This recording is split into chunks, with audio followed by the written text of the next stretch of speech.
Hello, welcome. Happy Friday. I'm Sandra Gumansing. Thank you for joining us on this edition of News 2.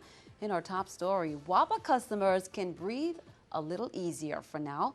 That emergency rate hike that WAPA requested would not be implemented yet until an examiner has taken a closer look at it. This decision was made by the Public Services Commission during their meeting on Thursday. News 2's April Knight has more.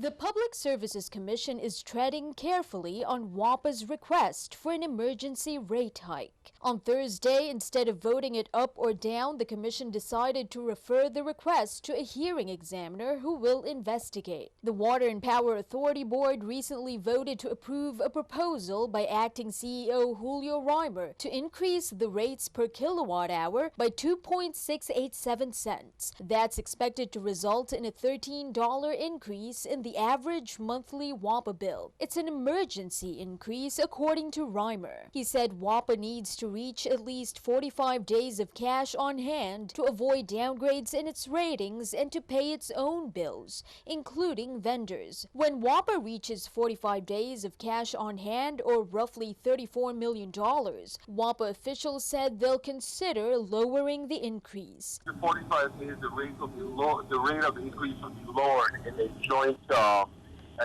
level reached by the authority and the Public Services Commission. The rate hike is not going over well with consumers who promptly contacted the representatives at the Senate. My office has received a number of calls from residents concerned about the WAPA board's recent vote during an emergency meeting to raise the base rate. I know the ratepayers are looking forward to the completion and implementation of the propane conversion project, coupled with more reduced energy rates across the board. PSC members have expressed that the rate hike does not seem to come at a time of emergency. The hearing examiner is expected to submit a report in 60 days. Reporting for News 2, I'm April Knight. Meanwhile, the WAPA Governing Board has approved an upgrade to its largest generator on St. Thomas, generating Unit 23, which has been involved in some district-wide power outages in recent months, will be getting a new piece called a Voltage Regulator Excitation Control and Protection Panel. That piece of equipment is worth more than $430,000. The new panel will be installed when Unit 23 undergoes a major overhaul later this year. Afterwards, it will be converted to burn 3 fuel types. The Committee on Health, Hospital and Human Services met on Tuesday, May 24th, in the Fritz Louette's conference room to receive testimony from the Wanaflui Hospital Board regarding recent developments at the hospital as it pertains to personnel and the lack of leadership in various chief officer positions, as well as a status update of the chief financial officer. That meeting was able to shed some light on issues facing the hospital, and the committee will be offering recommendations regarding corrective measures that need to be taken. The committee will schedule a follow-up meeting with the Wanaflui management team. Count on to keep you updated on that. The Senate Rules and Judiciary Committee, chaired by Senator Kenneth Gittens, met Thursday on St. Thomas.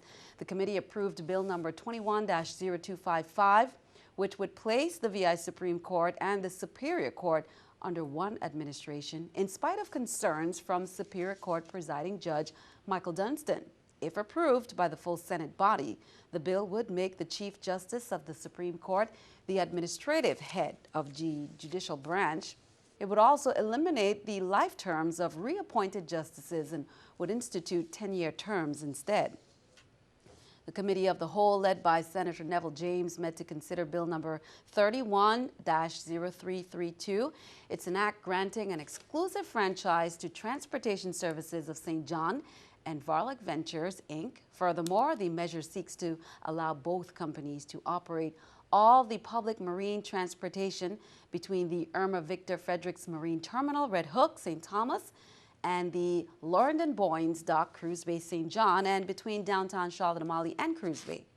However, Donald Cole, who is the executive director of the VI Public Services Commission, expressed his concerns, including that the current franchises have not been sufficiently forthcoming regarding service failures and notices to the public and PSC when runs will be delayed or missed.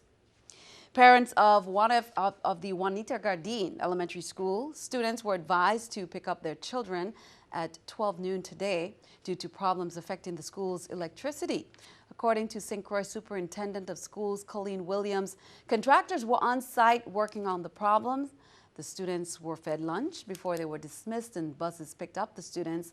The Department of Education regrets the inconvenience. Meanwhile, St. Croix Central High School remained closed today, and it was due to an equipment failure that the closure was Thursday and Friday. Due to that equipment failure that has affected electricity in major portions of the school, students were released, as we reported, at 1 p.m. on Wednesday, May 25th, when a transformer at the school blew out. An appropriate replacement has been ordered from off island and is being shipped to the school. Now, just a reminder, all Virgin Islands public schools will be closed on Monday, May 30th, in observance of the Memorial Day holiday. Turn our attention to crime reports. Wednesday, May 25th, about 10:41 p.m., the 911 emergency call center received a report of an assault victim in the vicinity of Estate Concordia. Police made contact with a black male who has sustained gunshot wounds to his right calf that caused the bone in his leg to break. Here's more. The victim stated that he was outside the area of Estate Concordia when a white truck accelerated and began firing shots toward the victim. The following morning, the victim had filed a police report explaining that his vehicle was fired in Estate Smithfield in Frederickstad. This incident is under active investigation, and police are asking anyone with information regarding this matter to phone the Criminal Investigations Bureau at 340-712-6024 or 712-6037 or 911, or anonymous tip service at Crime Stoppers USVI at 1-800-222-TIPS. Police on St. Thomas are requesting the community's assistance in locating a man reported missing. Bert Thomas, 68 years of age, was last seen during the month of April by his brother in the vicinity of the airport, and they explained that he was going to Africa to visit a family member. Here's more. Since then, the family has not heard from or seen Bert Thomas and is worried about his safety. Mr. Thomas is an African-American male, about 5'8", weighs about 150 pounds, has gray short hair, brown eyes, and a resident of Estate Thomas. If anyone has information on his location or sightings, please contact 911 or 340-776-9110 or Crime Stoppers USVI at 1-800-222-TIPS. Friday, May 27th, Dejan Heiliger, 23 of Bovoni, was arrested on a warrant issued on June 23, 2014 by the magistrate court. Heiliger was charged with third-degree assault and mayhem for punching another male individual on April 27, 2014 in the area of the Fort Christian parking lot. The victim sustained injuries to his skull and lost sight in his right eye. Bail for Heiliger was set at $25,000. Meanwhile, on Friday, May 27, at approximately 9:08 a.m., officers relayed through the 911 emergency call center. They were notified and made contact with Nidell James in the area of the Cyril E. King Airport, where she was taken into custody for an assault that took place on Friday, April 29th in the area of the Illusions nightclub located in Barbell Plaza. 25-year-old James of Estate Nada was attempting to travel to Dominica. While at the airport, James was advised of her rights and charged with mayhem and second-degree assault.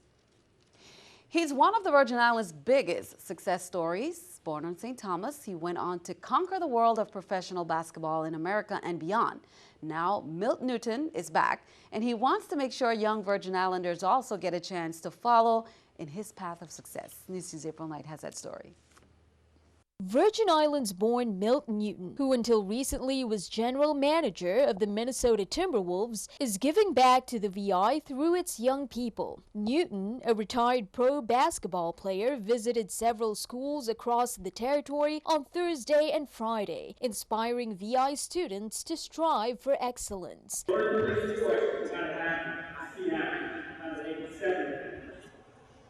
know what 70 is? Average.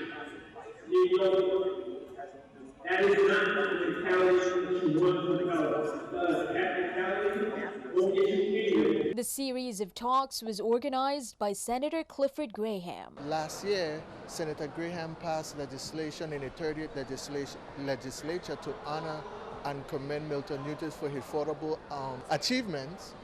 and we renamed the Bodo basketball court facility in his honor. 2 years ago, Newton put together the Emerald Gems Foundation Camp. That, in its first year, accommodated 80 VI students. Out of that camp, 6 students are picked to go on an all-expense-paid trip to Minnesota. Newton's message to the students was pretty simple: to believe in themselves, to never lose hope, and to aim high. Which is why, he said, the GPA requirement just to get a chance at the all-expense-paid trip to Minnesota is a whopping 3.5. We got some calls also to share why the GPA so high.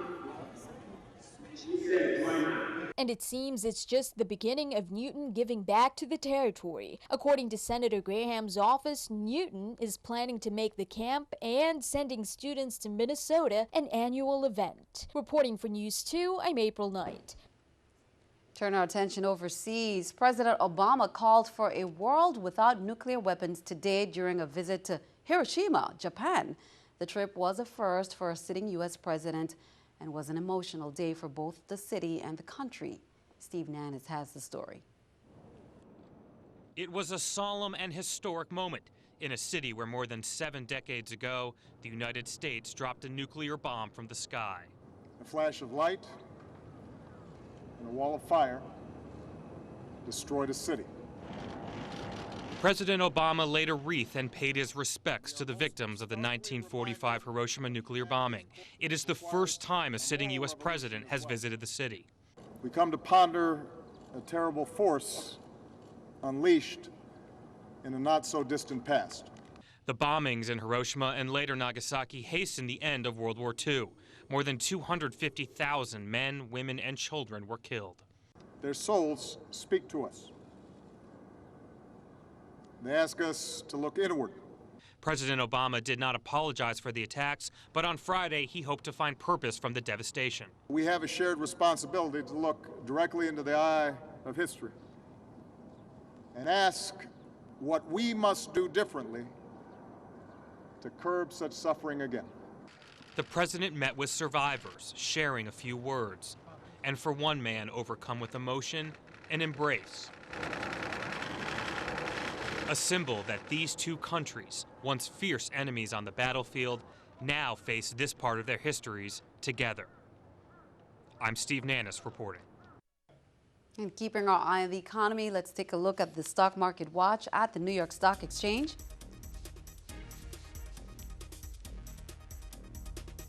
Taking a look at the numbers there, we can see the Dow up 44, NASDAQ 31, S&P 500 also up at 8. Coming up on News 2, the latest Zika report is out. How are we doing with those numbers, the number of cases in the territory? Plus, looking to have some fun on the beach and support a great cause at the same time, we'll be sure to head out to Rainbow Beach on Sunday for Animal Jam 2016.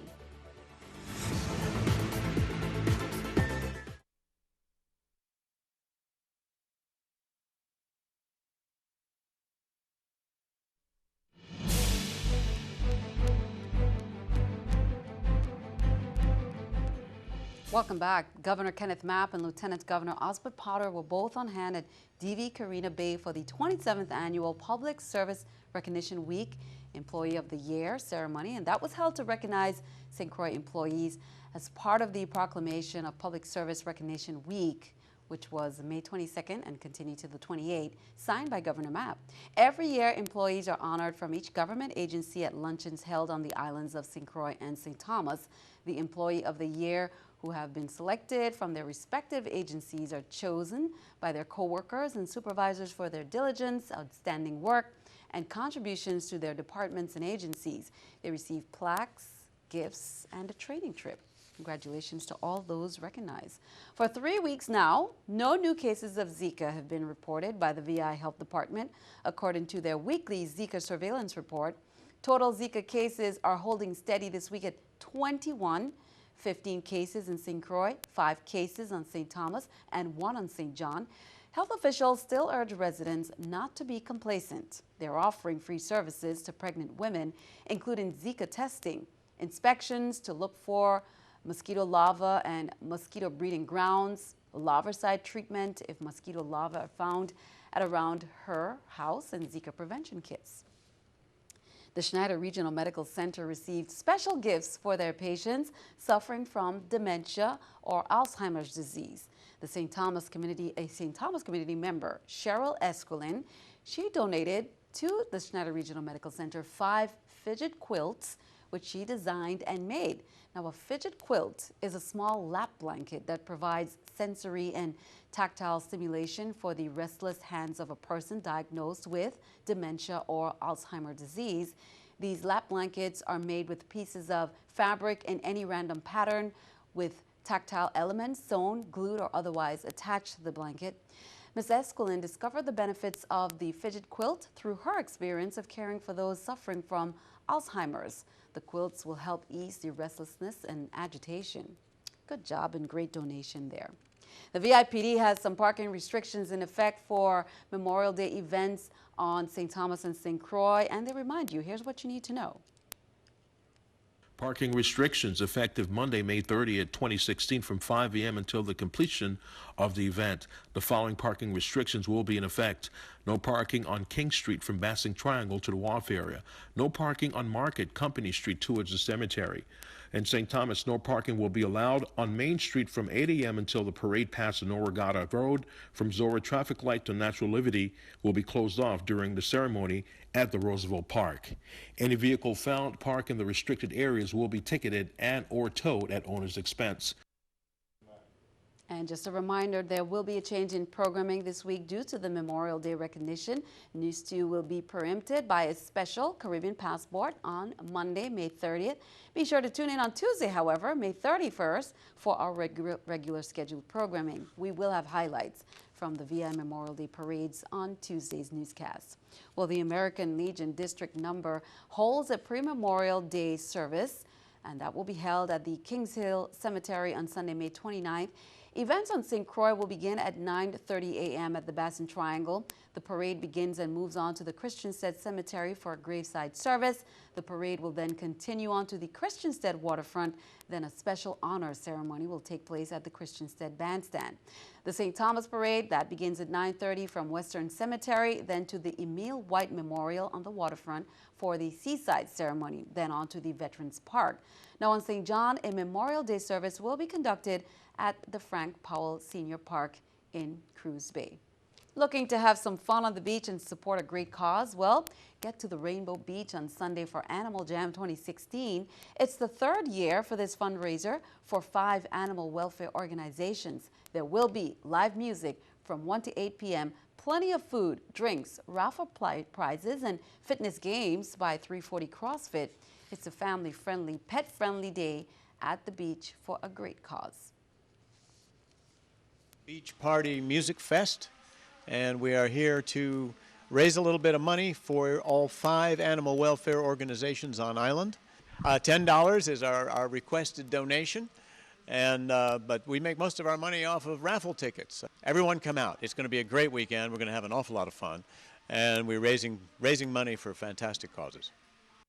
Well, speaking about fun and animals, the world-famous characters of Angry Birds are now available as collectible toys, as we know, in this month's McDonald's Happy Meals. However, some lucky children headed to McDonald's on St. Thomas for a meet and greet with the Angry Birds movie star himself, Red, at the Lockhart Shopping Center earlier today. Now, this is free to the public for all to enjoy. Fans will get the opportunity to meet and take selfies with the movie star himself, Red, as he tours the VI. He will be at McDonald's Villa Lorraine on Saturday, May 28th at 1 p.m.